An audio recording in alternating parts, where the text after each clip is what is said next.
पीछे जो अलाव जल रहा है मेरे पैरों के पास, तो यहाँ पर इसको आप दिखा सकते हैं और इससे अनुमान लगा सकते हैं आप कि मौसम कैसा है। लेकिन सियासत कैसी हो रही है ये अगर जानना हो तो इसके लिए आपको हमारे रिपोर्टर्स के पास चलना होगा।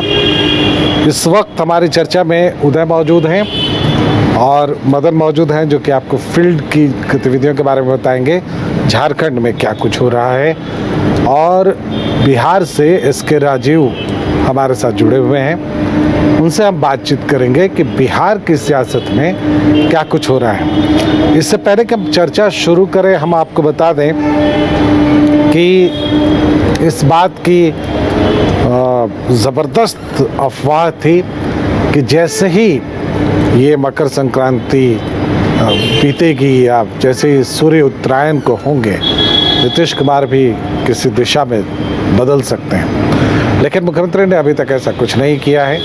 हाँ, उनके रवैये को लेकर कभी कभी उनके जो साथी सहयोगी दल हैं वो चिंतित हो जाते हैं और कई बार ऐसा लगता है कि दूरियां बन रही हैं, फिर ये दूरियां एक दिन नज़दीकियों में बदल जाती हैं, फिर लगता है सब सामान्य है। और जब सब बहुत सामान्य दिखता है तो मुख्यमंत्री का इतिहास रहा है कि बहुत असामान्य सा काम वो कर देते हैं। तो उदय, फिलहाल जो बिहार में दिख रहा है वो किस तरह से आपको दिख रहा है? बिहार में बैठक हो रही है लेकिन उन बैठकों का नतीजा कोई सामने नहीं आ पा रहा है। लगातार ये बातें कही जा रही थी कि नीतीश कुमार कोई बड़ा फैसला लेंगे। आज भी उन्होंने बैठक की है, लेकिन बैठक के बाद जो उनके प्रदेश अध्यक्ष हैं वो कहते हैं कि बैठक में राजनीति पर कोई बात ही नहीं हुई है। उन्होंने कहा कि ये मिलने का दौर था, एक दूसरे को शुभकामनाएं दी गई, बधाई दी गई। और देखिए, बिहार की सियासत में सबसे दिलचस्प बात यह है कि लालू प्रसाद यादव और नीतीश कुमार गठबंधन में हैं, दोनों साथ साथ हैं। लालू प्रसाद यादव के यहाँ चूड़ा दही का भोज होता है, नीतीश जी को बुलाया जाता है, लेकिन वो इस तरह से जाते हैं और आते हैं जैसे कोरम पूरा करने गए हों। लालू प्रसाद यादव के बगल में बैठे हुए हैं, लेकिन लालू प्रसाद यादव इसी तरह से अलाव तापते दिखाई देते हैं।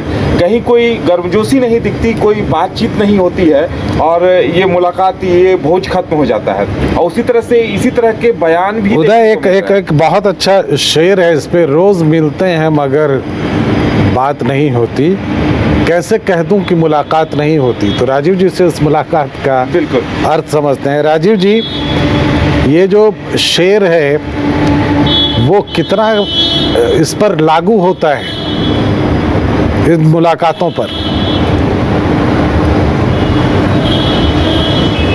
1970 में एक हिंदी फिल्म आई थी। उस हिंदी फिल्म का गाना बहुत ही लोकप्रिय था। वो ठंड को लेकर के वो फिल्म थी, कश्मीर में उसकी शूटिंग हुई थी और गुलजार ने उस गाने को लिखा था। और उस गाने के जो बोल थे कि कितनी खूबसूरत ये तस्वीर है, ये कश्मीर है। तो मैं दरअसल में इसलिए इसकी जिक्र यहाँ पे कर रहा हूँ क्योंकि आज जो पारा है वो कश्मीर का भी 15.4 है और जो आज बिहार का जो टेम्परेचर है वो 14.2 है, यानी कि कश्मीर से भी ज़्यादा जो ठंड की स्थिति है वो फिलहाल बिहार में है। और यही वजह है कि मैं भी स्टूडियो में मौजूद हूं, लेकिन मुझे प्रोटोकॉल के खिलाफ जाकर के टोपी और मफलर का इस्तेमाल करना पड़ रहा है ताकि जो हमारे व्यूअर्स हैं वो इस चीज़ को समझ सकें और आप भी रांची में इस चीज़ को समझ सकें कि वाकई में बिहार में जो है वो ठंड से किस तरीके से आपकी आवाज़ बहुत स्पष्ट नहीं आ रही है। मैं यहाँ पीसीआर से कहूँगा कि उसको आवाज़ को ठीक करें, फिर हम लोग आगे भी बात करेंगे। फिलहाल मदन, हाँ राजीव जी, एक बार आप फिर बात करें, शायद आवाज़ आप ठीक हो। गंगा जी, आवाज़ मिल रही है आपको? बहुत स्पष्ट नहीं है, बहुत साफ नहीं है। यहाँ से तो गंगेश जी मुझे लग रहा है कि संभवतः कुछ पीसीआर की वजह से ये आवाज़ जो है वो कुछ दिक्कतें आ रही हैं, या फिर आप यह कह सकते हैं कि आवाज़ को भी ठंड मार गई है।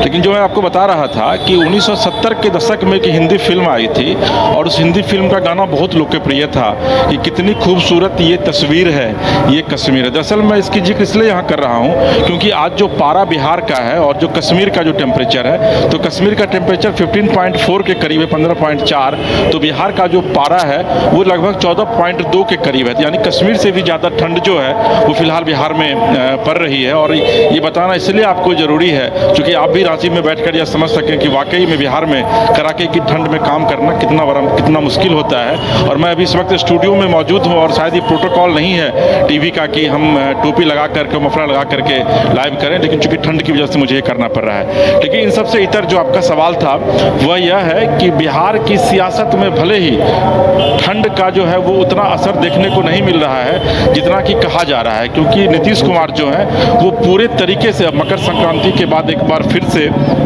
राजनीतिक रंग में रंगते आ रहे हैं। और जिस तरीके से अभी उदय जी ने जिक्र किया कि कल वो परसों वो गए हुए थे लालू प्रसाद यादव के आवास पर, मैं उम्मीद करता हूं आपकी आवाज कम से कम ऑन एयर सही हो कि लालू प्रसाद यादव ने उनको टीका नहीं लगाया दही का, जबकि अमूमन आप देखे होंगे कि इसके पहले भी जब भी वो जाते थे लालू प्रसाद यादव के आवास में या किसी भी इस तरीके के फंक्शन में मकर संक्रांति के दिन, तो मुख्यमंत्री को दही का टीका लगाया जाता था और ये एक रिवाज भी है बिहार में।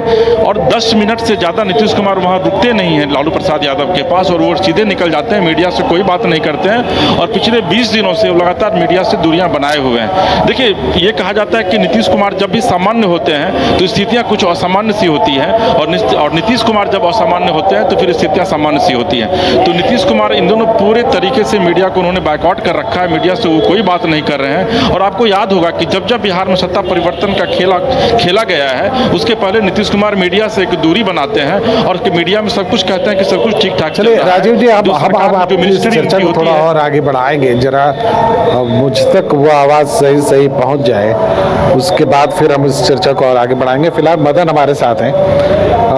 मदन, ईडी को लेकर अब झारखंड मुक्ति मोर्चा बहुत एग्रेसिव दिखाना चाह रही है खुद को। अब ये बड़ा सवाल है, ये सब कुछ एक उसी दिशा में बढ़ता हुआ दिख रहा है आपको, चूँकि राज्यपाल ने कुछ दिनों पहले जब वो पहली बार यहाँ से जा रहे थे तो उन्होंने लॉ एंड ऑर्डर का मामला बताया था यहाँ पे। अब ये उसी दिशा की ओर बढ़ रहा है और शायद ये ताकत इसलिए भी मिली है कि बंगाल में ईडी की टीम पर हमला हुआ और उसके बाद जो जिस तरह से हुआ गतिविधियां आगे बढ़ी हैं उसको लेकर हो सकता है कि मनोबल बढ़ा हो यहाँ पे। तो इसके राजू, वहाँ पे मौसम की स्थिति क्या है, पहले 2 लाइन उसकी चर्चा की जाए, फिर सियासत पर भी चर्चा कर लेंगे। नहीं गंगा जी, मौसम का जो यहाँ मिजाज है वो कश्मीर में का जो आज का तापमान है वो 15.2 है और बिहार का 14.4 है। कश्मीर से भी ज़्यादा ठंड जो है वो बिहार में फ़िलहाल पड़ रही है। तो मौसम का मिजाज अभी फ़िलहाल बदलने वाला भी नहीं है और मौसम विभाग की अगर माने तो 18-19 तारीख को बारिश होने की भी संभावना है और 20 तारीख के बाद संभवतः हो सकता है कि मौसम के मिजाज में थोड़ा सा बदलाव हो और मौसम की स्थिति में थोड़ी बहुत सुधार है। तो एक तरीके से आप ये कह सकते हैं कि कड़ाके की ठंड या फिर शीतलहर जो है वो पूरे बिहार में पड़ रही है और येलो अलर्ट जो है वो मौसम विभाग की तरफ से फिलहाल जारी किया गया है। जी गंगेश जी, चलिए अब वहाँ की सियासत के बारे में भी थोड़ी बात कर ली जाए। तो ये जो कयास थे कि नीतीश कुमार जैसे ही मकर संक्रांति बीतेगी नीतीश कुमार कोई निर्णायक कुछ ऐसी बातें कर सकते हैं जिससे वहाँ की सियासत पर असर पड़े, क्या वो तमाम अटकलें खारिज हो गई हैं अब राजीव जी?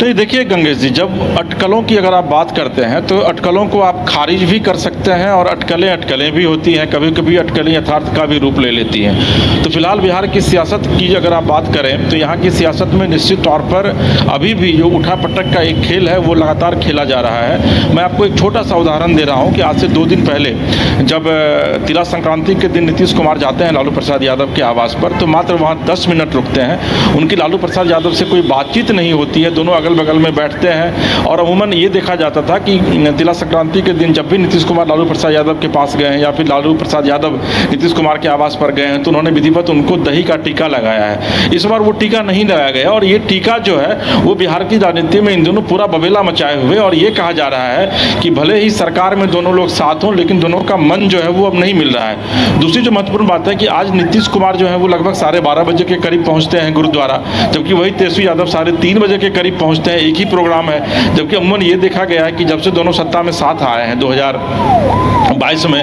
उस समय से नीतीश कुमार और तेजस्वी यादव जो वो एक साथ ही चलते हैं। तो एक आप इसको भी देख सकते हैं, ये भी एक ताजा उदाहरण है। कल तेजस्वी यादव ने एक बयान दिया था और उस बयान में यह कहा था कि भाई क्रिकेट की पिच हो या फिर राजनीति का पिच हो, अगर आप क्रिकेट की पिच पर अगर कोई एक बैट्समैन लगातार छक्का मार रहा है और सामने वाला बैट्समैन वो अगर रन आउट हो रहा है तो ऐसी स्थिति में फिर जो टीम जो छक्का मारने वाली टीम होती है वो हार जाती है। कहीं ना कहीं से उनका इशारा जो है वो नीतीश कुमार की तरफ था कि वो तमाम लोगों को साथ लेकर नहीं चल रहे हैं। बिल्कुल वो बयान कि उनकी एक ऐसी पार्टी है जो सभी लोगों को साथ लेकर के चलती है। बिल्कुल तो राजीव जी, उस बयान के कई अर्थ निकाले जा सकते हैं। एक तो ये है कि उनका कहना ये था कि पिच के दोनों सिरे से रन बनना ज़रूरी है। कहने का मतलब कि अगर नीतीश कुमार भी रन बनाएंगे और तेजस्वी भी रन बनाएंगे तब जाकर सत्ता का लक्ष्य पूरा होता है। और जो कि पिछली बार हुआ एनडीए में कि नीतीश कुमार रन बनाने से पिछड़ गए, बीजेपी ने रन बनाए, नतीजा हुआ कि बहुत कंफर्टेबल मेजॉरिटी में ये लोग नहीं आ सके। तो उनके कहने का मतलब ये भी हो सकता है, ये भी एक अर्थ निकाला जा सकता है।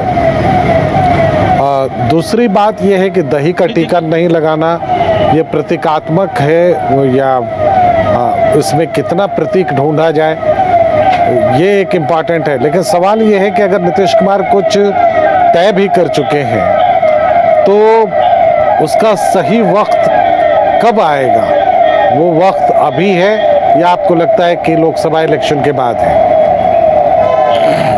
नहीं, मुझे लगता है गंगे जी की 22 तारीख के बाद जो है वो जब रामलला अपने घर लौट आएंगे अयोध्या, उसके बाद बिहार की राजनीति में बहुत ही बड़ा बहुत बड़े परिवर्तन की और बिहार की सियासत जो है वो इशारा कर रहा है। और जब सबसे महत्वपूर्ण बात है कि 24 तारीख को कर्पूरी जयंती है, उनकी 100वीं जयंती जो है वो मनाई जा रही है और जदयू की तरफ से भव्य कार्यक्रम का आयोजन भी किया गया है और आरजेडी की तरफ से भी किया गया है। तो मुझे जो जानकारी मिली, जो मेरे सोर्सेज बता रहे हैं कि संभवतः कर्पूरी जयंती के बाद जो है वो बिहार की राजनीति में एक बड़ा बबेला जो है वो मचने वाला है। एक और मैं आपको बात बता रहा हूँ कि जब वो 15 तारीख को नीतीश कुमार गए हुए थे लालू प्रसाद यादव के आवास पर, जैसे ही वहाँ से निकलते हैं उसके बाद तेजस्वी यादव का बयान आता है और ठीक उसके थोड़ी ही देर के बाद जो है भाई बीरेंद्र हैं, पार्टी के मुख्य प्रवक्ता हैं और लालू प्रसाद यादव के काफ़ी करीबी माने जाते हैं, वो उनकी तरफ से यह बयान आता है और यह कहा जाता है कि आज नीतीश कुमार अगर मुख्यमंत्री हैं तो वो बड़े भाई यानी कि लालू प्रसाद यादव की कृपा से मुख्यमंत्री हैं। और यही वजह है कि 79 विधायक होने के बावजूद जो है लालू प्रसाद यादव ने अपना बड़ा दिल दिखाया और नीतीश कुमार को उन्होंने मुख्यमंत्री बना करके रखा। और उसके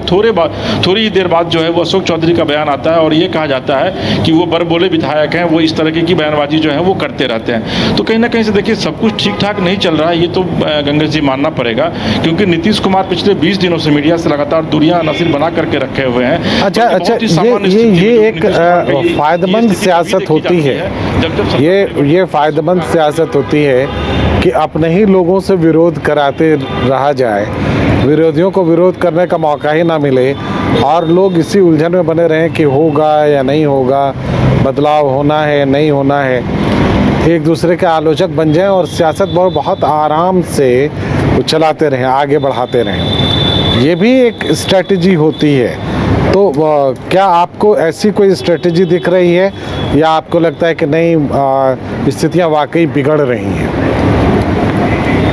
नहीं, देखिए स्थितियां इसलिए बिगड़ रही हैं क्योंकि लालू प्रसाद यादव जी का जो बयान आता है, जब उनसे सवाल यह पूछा जाता है कि भाई सीट बंटवारा अभी तक नहीं हुआ है, तो उन्होंने कहा कि इतनी जल्दबाजी क्या है सीट बंटवारे में, बस इससे ज़्यादा वो नहीं बोलते हैं। फिर दूसरा सवाल मीडिया पूछती है कि नीतीश जी आपसे नाराज़ चल रहे हैं, तो बस वो कहते हैं कोई नाराज़गी नहीं है। और उनसे तीसरा सवाल पूछा जाता है कि क्या 22 तारीख को आप अयोध्या जा रहे हैं, तो वो कहते हैं कि मैं अयोध्या नहीं जा रहा हूँ। तो वहीं दूसरी तरफ जदयू की तरफ से लगातार आज भी जो उनके कई मंत्री हैं उनकी तरफ से यह कहा गया है कि भाई सीट बंटवारा जो है वो उसका काम जो है वो जल्द कर लिया जाए। अब से थोड़ी देर पहले जो है नीतीश कुमार पार्टी कार्यालय आए थे, वहाँ भी उन्होंने जाकर के चिंतन मनन किया अपने नेताओं के साथ की जो 16 अभी सीटिंग सीटें हैं उन सीटों पर किन किन कैंडिडेट को कैसे उतारा जाए, क्या चुनाव वहाँ पर लड़ना है या नहीं लड़ना है, क्या 16 से ज़्यादा 17 सीट की मांग की जाए। तो ये इतना आसान नहीं है। थोड़ी देर पहले शकील अहमद और अखिलेश सिंह जो है वो नीतीश कुमार से जाकर के सीएम हाउस में मिलते हैं। तो एक तरीके से अगर आप देखेंगे जो पूरा सिनेरियो जो बन रहा है बिहार में, वह यह बताने के लिए काफ़ी है कि सरकार के भीतर यानी कि सत्ता के भीतर जो है वो सब कुछ ठीक ठाक नहीं चल रहा है, और हो सकता है कि आने वाले दिनों में ये दूरियां इतनी ज़्यादा बढ़ जाएं कि वो कहीं ना कहीं से बिहार में सियासत या सत्ता को के परिवर्तन के रूप में आपको दिखाई पड़े। जी गंगेश जी। चलिए, परिवर्तन की उम्मीद के साथ बिहार अभी चल रहा है। ये बिहार की जो सियासत है किस करवट बैठती है, इस पर सबकी नज़र होगी, हमारी आपकी भी नज़र होगी।